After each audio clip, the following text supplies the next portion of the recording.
right, welcome everyone. Thank you so much for joining us this evening. We are at Cancer Support Community Delaware. This presentation is on gynecologic cancers. As Erica mentioned, this is being recorded and live streamed to Facebook. So if all of our participants could stay muted, there will be an opportunity for questions at the end. And if you are joining us on Facebook, if you have any questions, feel free to type them in the comments and we'll make sure your questions get asked during the Q&A session.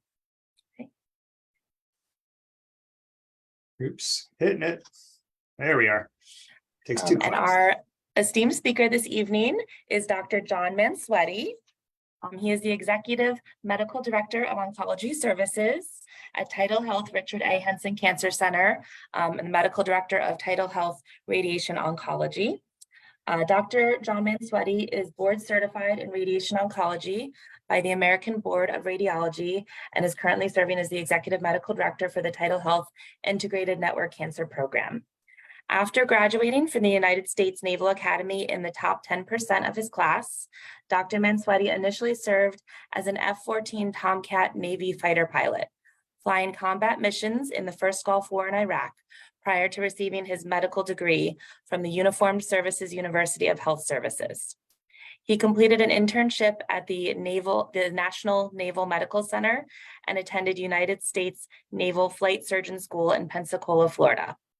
He served as both a physician and F-18 pilot in the Navy Strike Test and Evaluation Squadron, testing new combat aircraft.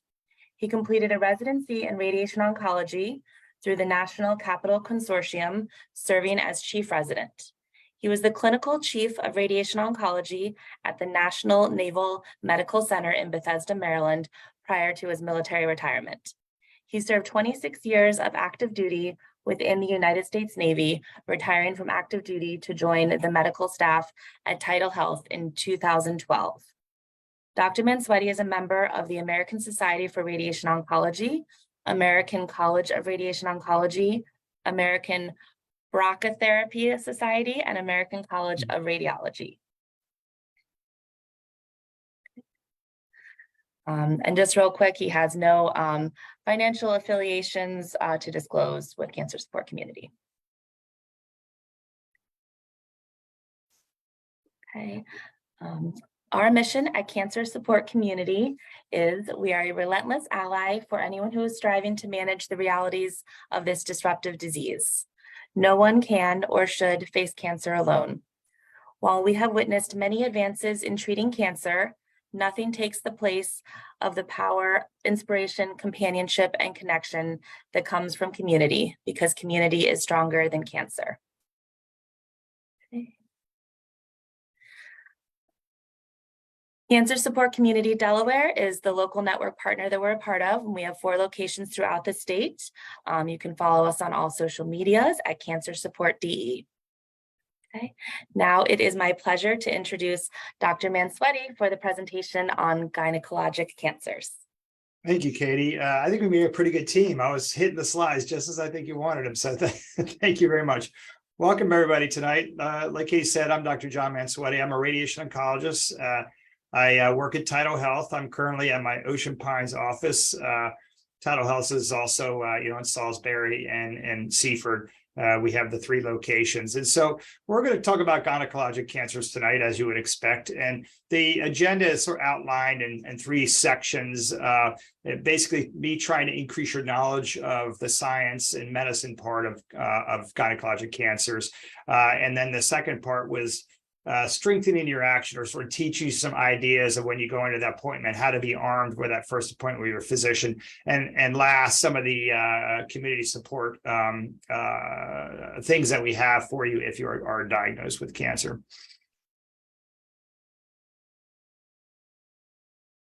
So these slides were not prepared by me. They were prepared by their national office, but they have been vetted, so they are legit. And basically, the first thing I'm going to talk about is overview of what gynecologic cancers are and what are treatment options and potential side effects that you may have if you receive that treatment. So first off, these are 3 terms that I just want to make sure you understand. When you hear the word gynecologic oncologist, That could mean a radiation oncologist, it could mean a medical oncologist, it could mean a surgeon. It's basically a oncologic physician that specializes or has special interest in gynecologic cancers. And so I actually consider myself a gynecologic oncologist because I do a lot of GYN cancers. There's surgeons, OB/GYNs that specifically specialize just in gynecologic cancers. And of course, there's medical oncologists that tend to have their service geared more towards gynecologic cancer. The next term you may hear is genetic testing, and people think of genetic testing and then they hear about tumor testing. They're two different things. Genetic testing is when we maybe swab your mouth or take a skin sample and we're checking the DNA in your cells that every one of your cells has. That's called genetic testing. The reason why we do that is because sometimes you can have mutations that you've inherited, typically from your parents, that put you at risk for different types of cancer. So that's why we check that to see if you have one of those inherited genes that may put you at extra risk for cancer. And the next term is called biomarker testing, and that's where we actually test the tumor. So what on that is we're actually looking to see if the tumor has specific mutations that gives it characteristics to be the way it is. And so that's the difference between genetic testing and tumor testing. Is one test is done on your genes of all your cells, the other one is just looking at the tumor.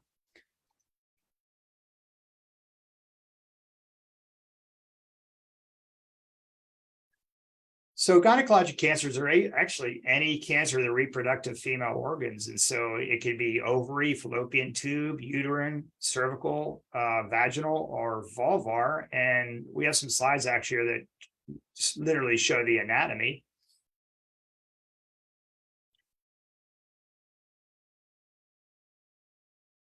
Some of the risk factors that we see for gynecologic cancers are age. The older you are, the higher risk you are at having cancer. Certain ethnic groups are at higher risk for certain cancers. If you have a history of endometriosis, that can put you at risk for certain gynecologic cancers. Actually, not having a child or being very old when you have a child is actually put you at risk for cancer. And that has to do with exposure to estrogen. Of course, if you have a family history of ovarian cancer, that puts you at higher risk because you may have one of those genetic predispositions, as well as a history of colon cancer, GI, gastrointestinal cancer, or prostate cancer, believe it or not, because those cancers, sometimes you have that genetic mutation that I talked about that can put you at risk for other gynecologic cancers.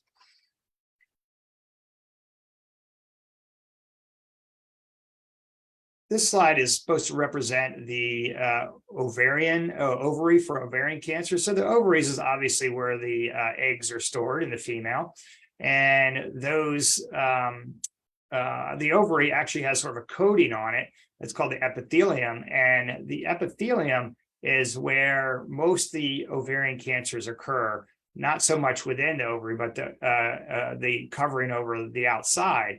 And the fallopian tube and the peritoneum are very similar to those type of cells. So they all look very, very similar to ovarian cancer, but they're typically treated with surgery, and oftentimes you may get chemotherapy after that. The next site is a fallopian tube. And so basically the fallopian tube is just a tube that carries the eggs from the ovary into the uterus, so you can get pregnant. And so that tube is lined with very similar cells to the ovary. So sometimes cancers can actually develop in that the fallopian tube, and it will look very similar to straight ovarian cancer, and it's treated, essentially exactly the same.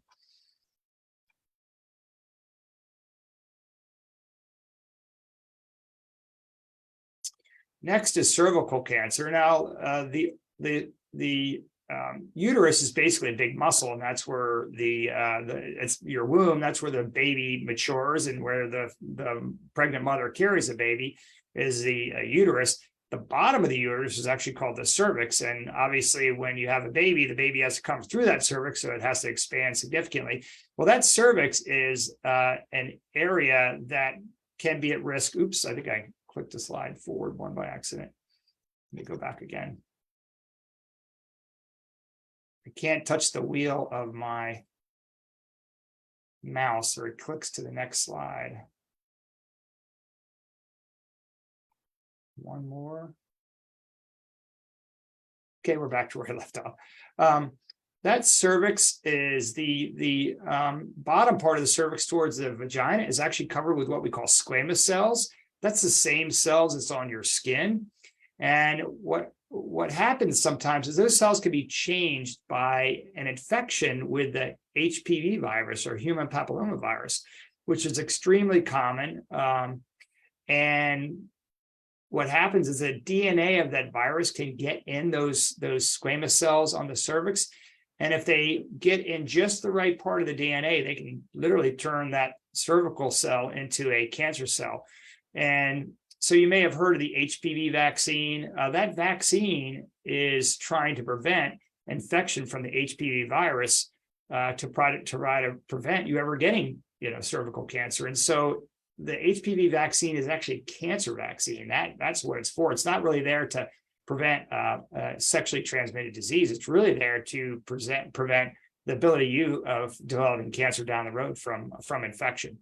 And this is why we screen females for cervical cancer, because it's very accessible by a gynecologist, where he can go in and scrape the tissue and do a pap smear and basically look at the cells there to screen for cervical cancer. So this is one of the cancers that we do screen for women, typically between age 21 to 65 approximately.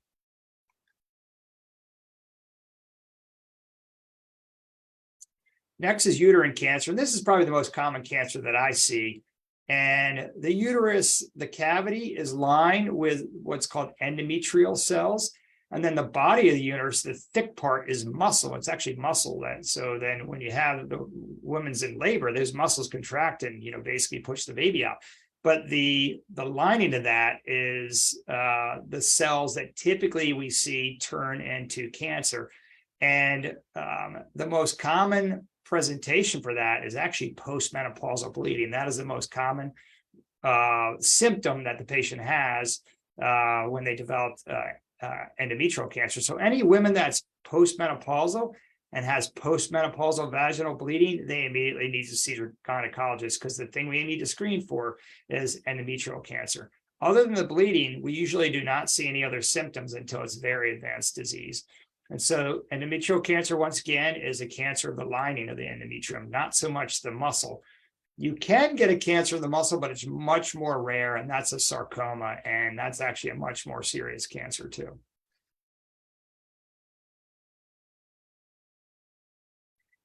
Vaginal cancers are actually very rare, and just like the cervix, the vagina is coated in squamous cells, and rarely, but occasionally can happen, as those cells can mutate and turn into cancer.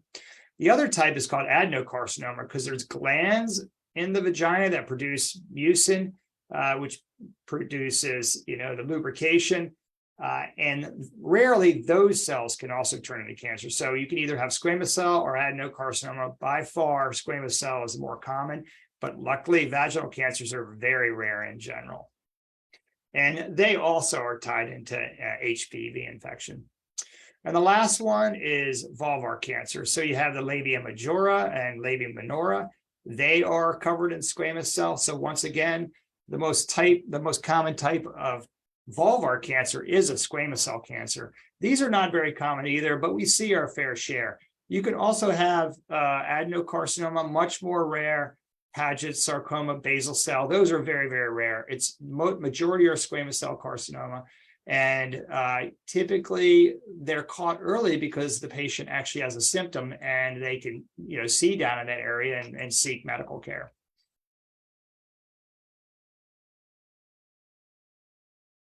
So the signs and symptoms of gynecologic cancers, they can present in very different ways depending on what type of cancer you have. A common cancer or a common symptom if you have ovarian cancer is fatigue, bloating, abdominal pain. That's common for that. A common symptom for uterine cancer would be the postmenopausal bleeding I talked about, as well as cervical cancer. A common symptom for cervical cancer might be pain with intercourse or bleeding after intercourse. A common symptom for vulvar cancer would be pain and itching in the vulva area, as well as a sore in that area. So it all depends on what type of cancer you have is a potential sign or symptom that you have.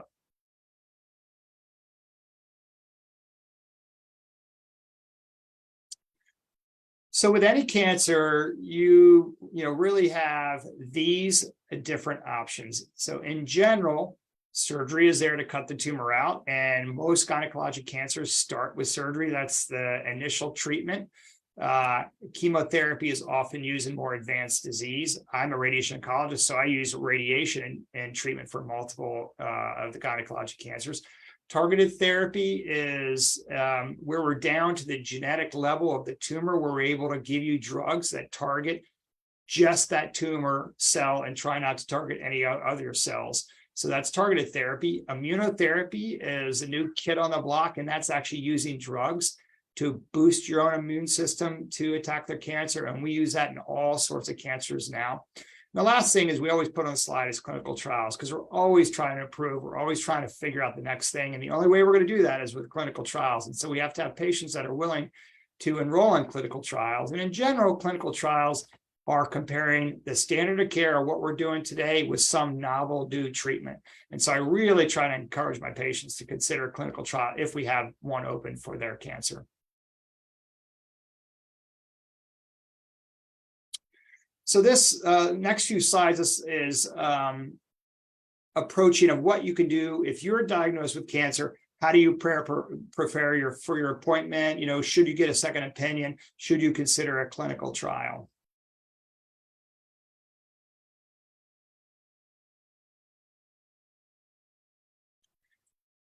So I think one of the most important things when you go to your appointment, if you're diagnosed with cancer, is bring somebody with you. Do not go there alone and expect to remember anything, because you're going to be bombarded with information and you're going to remember maybe 5 or 10% of it. And you're not going to have time to write it down because you're going to be busy trying to listen to the doctor, and you're going to be stressed out and concerned.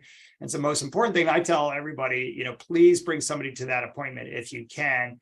One, it provides you support, but it also provides you a second set of ears and somebody to write notes down to really keep tabs of what the doctor really said. Because I don't know how many times that, I see a patient back and they said, you didn't tell me about that. And I know we spoke about it, and their caregiver says, yes, they talked to you about it, but they just were so bombarded with information that they couldn't retain it. And that's why it's so important to have somebody come with you to that appointment to prepare for it. And, coming with that prepared, taking information down, that's going to, get you control over this whole process, which is very, very important. And the great thing is, and I think Katie and Erica are going to talk about this, is they actually have documents to help you prepare for this. And so, literally it's like a checklist of, questions you can ask or things you need to prepare for that appointment. And so they will have the links for you if you need them, but highly recommend, printing one of these out. Now, I've had a few patients that bring these into their appointment, and I thought it was very, very helpful for the patient, and it helped me make sure I didn't miss anything.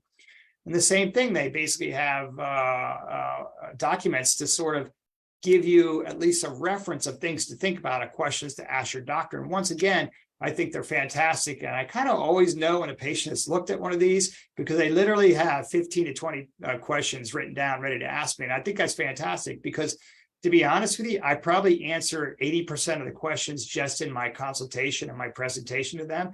And that works out great. Well, I only have to fill in 15 or 20% of the questions that I didn't answer in my presentation to the patient on my meeting.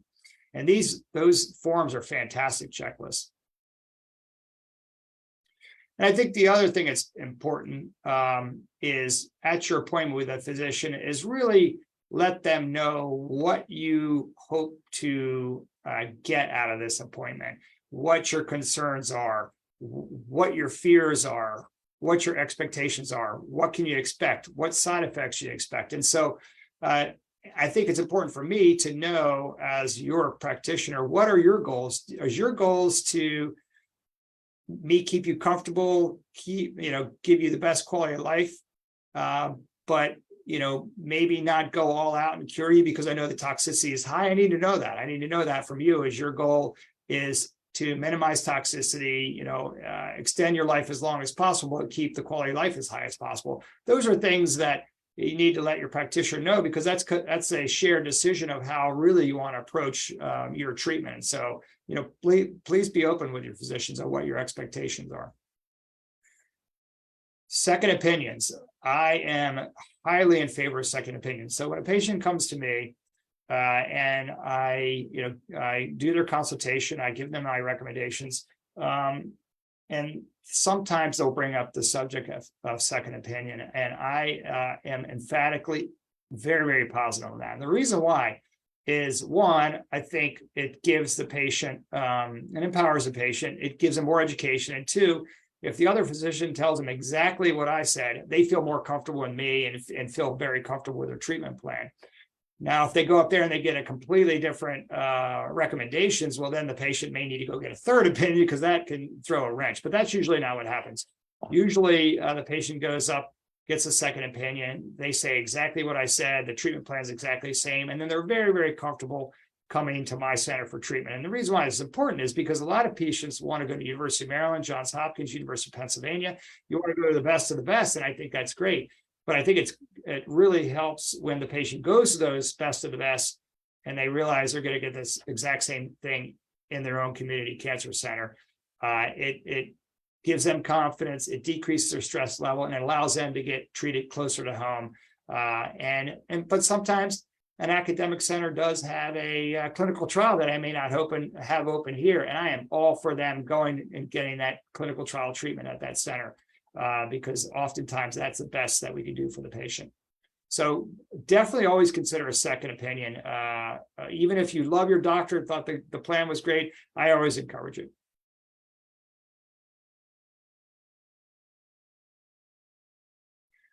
Just briefly on clinical trials, once again, why do we do clinical trials? We're constantly trying to improve. We're trying to get better at curing every type of cancer out there. And the only way we're going to do this is within clinical trials.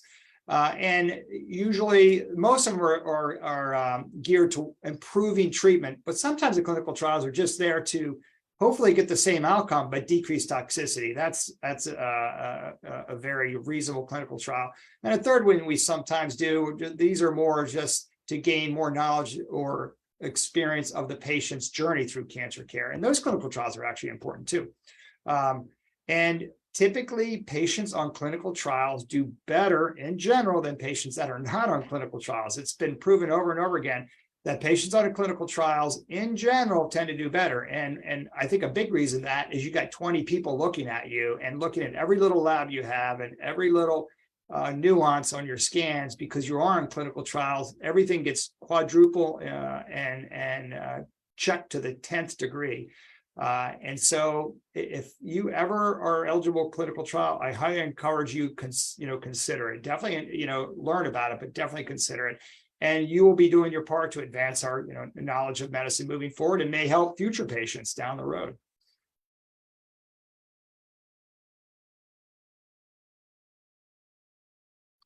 And this, once again, they've got really good handouts on what clinical trials are, all the terms that go into it, and reading one of these before going in and speaking about a clinical trial, I think it'd be very helpful. You'd just be more educated to help you make that decision of what you really want to do, whether you want to roll or not on a clinical trial. So basically, cancer is quite a journey, and it takes a huge emotional toll. It takes a toll on patients financially. It takes a toll on patients emotionally. It takes a toll on the caregivers. It takes a toll on the family. And so support is hugely important, to have a good support network. You feel like you've completely lost control of your life when you get diagnosed with cancer. Obviously, you can get depressed, you can have loneliness. You all of a sudden have this uncertainty hanging over your head of, will I be here next year, 2 years from now, 10 years from now, because now I've been diagnosed with cancer. Also, there's going to be a lot of potential side effects from our treatment. How am I going to deal with that? What do I have to do to make sure this cancer never comes back? What can I do to help my emotional wellness? These are all sort of the emotional side of cancer that can be devastating or can be handled quite well and can be, believe it or not, a very positive experience. When you get treated with cancer, there are usually side effects, and the side effects can be pretty significant. You can have hair loss. You can have nausea, vomiting. You can have what we call peripheral neuropathy, where you have burning and tingling in your hands and feet, and that can be debilitating. Most patients have pretty significant fatigue during treatment. A lot of times when I'm using radiation for gynecologic cancers, I can cause pretty significant diarrhea and constipation, and that can really be a real detriment to your quality of life. Often after surgery, the lymphatics are taken out, so you can have swelling in your lower extremities that can be pretty significant and can take a lot of work to get rid of it if it doesn't happen. Oftentimes patients have difficulty with sexual intercourse after treatment because of lack of lubrication or pain or lack of ability to have a climax after their surgery, especially in patients that have a hysterectomy. Oftentimes chemotherapy can cause sores in your mouth, on your hands, on your feet. You can have physical scars from your surgery changing your physical appearance. You can sometimes have a urostomy or a colostomy after. I mean, these are really major side effects that we can see in patients. And oftentimes, in general, we always put you in early menopause if we treat you for either uterine, cervical, or ovarian cancer, which can be devastating for a young female. More long-term toxicity in general, these are mainly from chemotherapy, but some of our chemotherapies actually can harm the heart. Oftentimes, you'll have your heart evaluated to see its function before we even give you the chemotherapy, and then you'll have tests over time to make sure that we haven't hurt the heart too much. So that's cardiotoxicity. Oftentimes, patients can have what we call chemo brain, where after chemotherapy, they just feel like they're cloudy, like they can't think straight, that they have difficulty with sort of simple tasks sometimes, like simple mathematical problems, that sort of thing. And that can last for months and months and months, sometimes even years. The neuropathy, which I mentioned, that peripheral neuropathy, that burning and tingling in your toes, that numbness, that can affect your balance. It can affect your fine motor coordination. And these can be sort of life-changing side effects that we have to figure out how to manage. And we do have some therapies that can manage all of these, and you just have to let your doctor know so we can try to help with that. Physical therapy is huge for patients that are receiving cancer treatment. And oftentimes you're debilitated after your surgery. You're fatigued and worn down from your chemotherapy and your radiation therapy. And the last thing you want to do is exercise or do physical therapy. But there's been studies out there prove that if you're physically active throughout your cancer treatment, your recovery is much more rapid, and actually your outcome, your survival is better, and you have decreased risk of your cancer coming back. And there's multiple theories of why that is true, but literally you can improve your outcome and your chance of cure by staying physically active during your treatment. With, shortly after surgery, as soon as you can get up and move around, we highly recommend that. And I try to get my patients to be very active throughout their chemotherapy and radiation therapy. And I refer patients to physical therapy very often, and I actually send them to adult fitness classes if I can. And clearly it's a concern. Most patients concern about, how will their cancer treatment affect their ability to move, to walk, to, carry out their normal dailies of activity.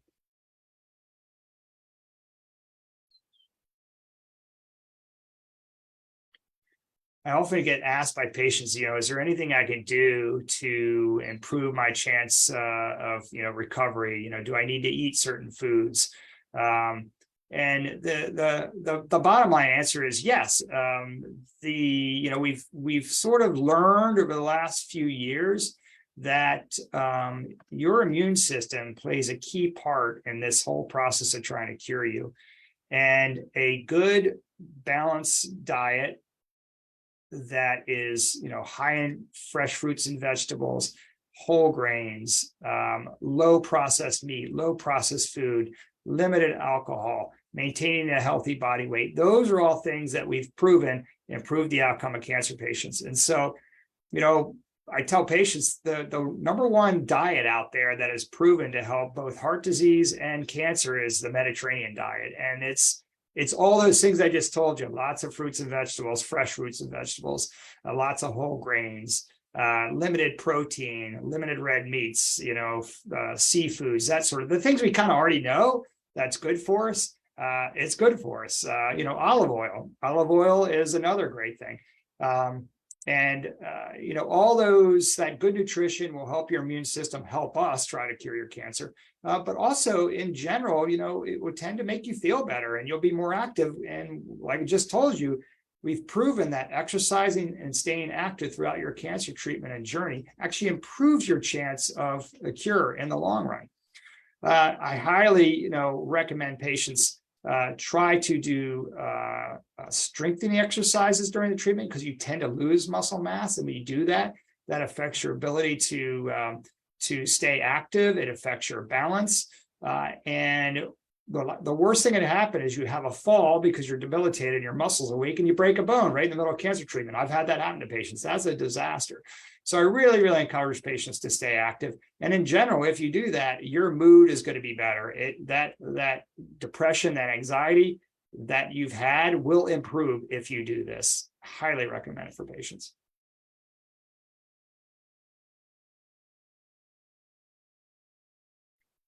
As we mentioned, surgery, you're literally going to get something cut out of you. So that can be debilitating. Chemotherapy and radiation therapy can cause problems. My radiation can cause damage internally that you can't even see your eyes. But after my radiation therapy, hopefully I've killed the cancer, but I can cause fibrosis. I can affect the bladder, the rectum, your small bowel. All those things are getting radiated too, and they can have long-term effects that may cause symptoms over time. Vaginal dryness, decreased libido, loss of your estrogen because your ovaries got radiated. All these things can cause life body changes that we have to address. And of course, some patients, their body image is altered because they have been had surgery and may have a colostomy or urostomy. And those can all have, pretty profound psychological effects. We just have to figure out how to get around that and have you, be able to address that and improve your quality of life.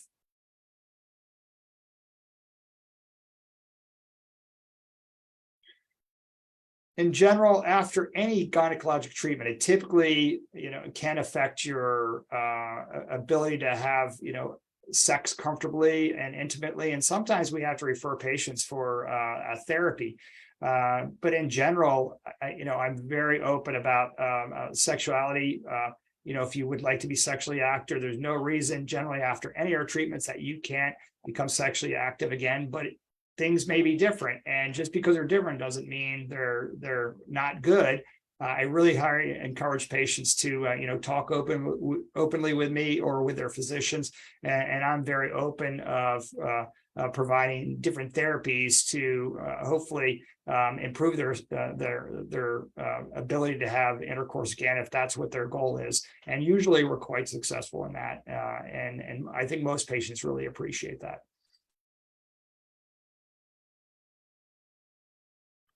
For women of childbearing age, if you're diagnosed with any gynecologic cancer, sometimes we can spare your fertility, but you certainly need to talk to your doctor if you're diagnosed with any gynecologic cancer and you are thinking of having children. So that oftentimes we may have to do egg harvesting before treatment just to ensure that we do have some eggs that if you did want to get pregnant in the future, that we have that capability. Because once you've had chemotherapy and radiation therapy, that can definitely affect your ability to have children in the future. So I would encourage anybody, a young woman that still wants to have a family or children and they've been diagnosed with one of these cancers, they need to address it with their doctor so we can do some things proactively. So, the big fear is, once you've been treated with cancer, is if it recurs or if it progresses. And so, in general, once you've had cancer, and my experience with my patients is you never stop worrying about it. It can be 20 years later and they're still worried, could this cancer come back? And that to me is completely natural. And I would do the same exact thing. But what you can do is arm yourself with a knowledge of, what would be the symptoms if it came back? What kind of follow-up do I need with my physician on a yearly basis to catch this early if it ever did come back? And that's what we call a survivorship care plan. So when one of my patients completes their cancer treatment, we actually have a plan, a survivorship care plan. We lay out over the next 1, 2, 3, and 5 years what we're going to do, when we're going to get scans, what lab we're going to check, what physical exam that we're going to do to make sure that we catch this early if it ever comes back. And a common problem after treatment is what they call scan anxiety or scanxiety. I can't say it right, but basically that is so true, is that my patients they can do well until about 2 or 3 days before the follow-up appointment with me after they have their scan, because they know they're going to come and talk to me, and I'm going to pull their scan up and we're going to look at it together. So they start to get that anxiety a couple of days prior to my appointment with them. And once I go over with them and everything looks great, that anxiety melts away. But then it recurs 6 months later when we go this whole process again. And so, I really, try to educate the patients that, really put this thing out of your mind. And I just think it's natural that you're going to have that anxiety before our next follow-up appointment. But if we've done a good job with our survivorship care plan, we can hopefully minimize that anxiety that patients have before each appointment. So oftentimes patients, after they receive their initial therapy, sometimes they go on what's called maintenance therapy, is where sometimes patients we can't cure. They're stage 4. They have some tumor cells in their body, but what we do is we continue. In general, it's typically chemotherapy is on a regular basis. They're on chemotherapy, once a month or once every 2 weeks, and they typically are on this until the tumor progresses, and then they switch them to something else. And so that's called maintenance therapy. Sometimes certain cancers, after you get your initial chemotherapy, even though even though you're not stage 4 or metastatic, we still may put you on maintenance therapy for several months. And sometimes there's even maintenance therapies for certain targeted therapies where you may be on these for, a year or so, and then they stop. If you're stage 4 and you're sort of living with cancer, it's not recured you may be on this for the rest of your life, but we just keep switching it once you progress through one therapy or the next.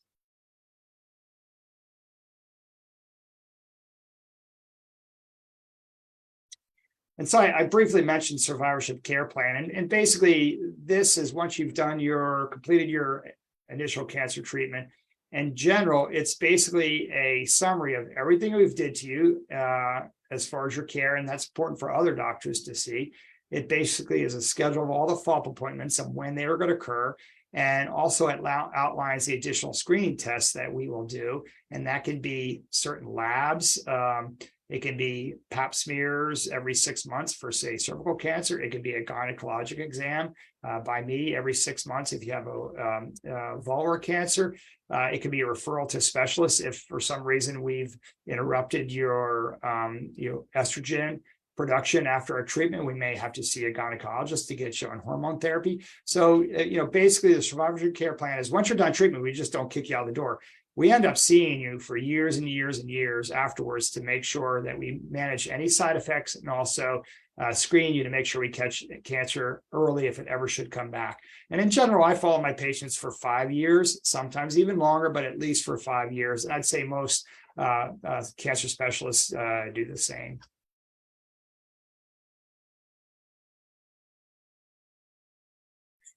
So sometimes you can have pretty significant side effects from our treatment, and that's where palliative care comes in. This is not hospice or end of care.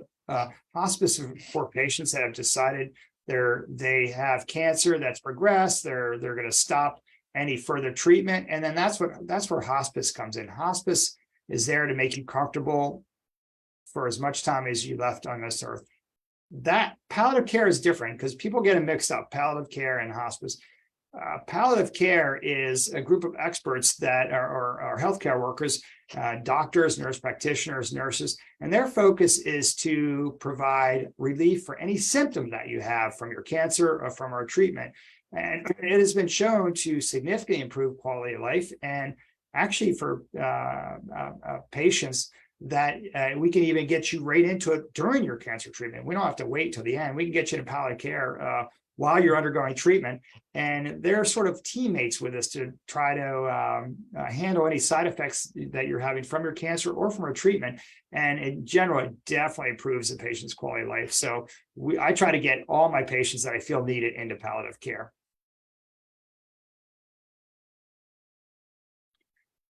Just a quick slide is, when you have cancer, it's not just you that suffers, it's your caregivers that suffer also. And so there is support groups out there for caregivers.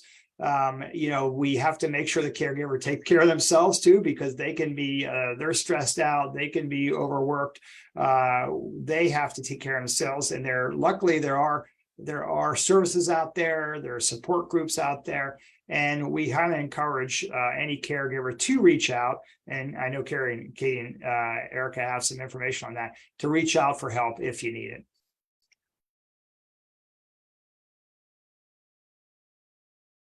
Katie, I think I'll let you take over. All right, thank you.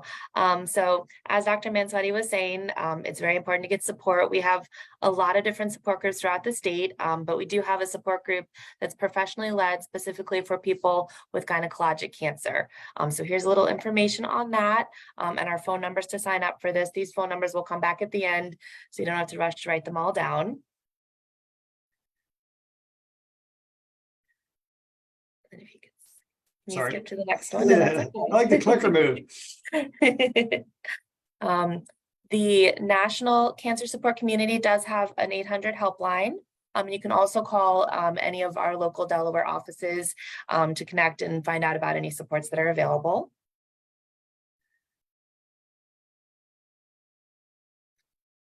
Through the National Cancer Support Community, My Lifeline is available, an option to network and connect with others and share your journey.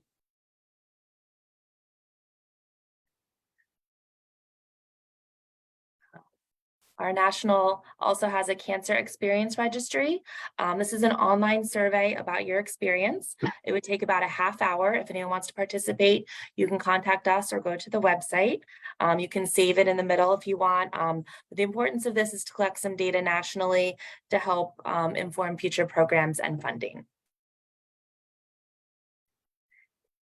And then one big benefit to being a part of a national organization that we have a large advocacy arm. So any kind of bills, initiatives related to cancer, Cancer Support Community will have a part of. Okay. And now it is time for some questions. If you are on Facebook Live, feel free to type any questions in the comments. With the Zoom, you can raise your hand or unmute yourself and ask questions, or if you'd like, you can type it in the chat and we can read the questions for you.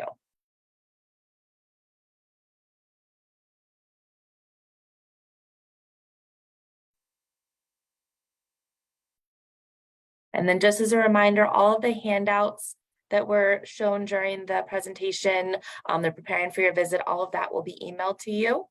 And it was sent in the email Friday if you got that as well.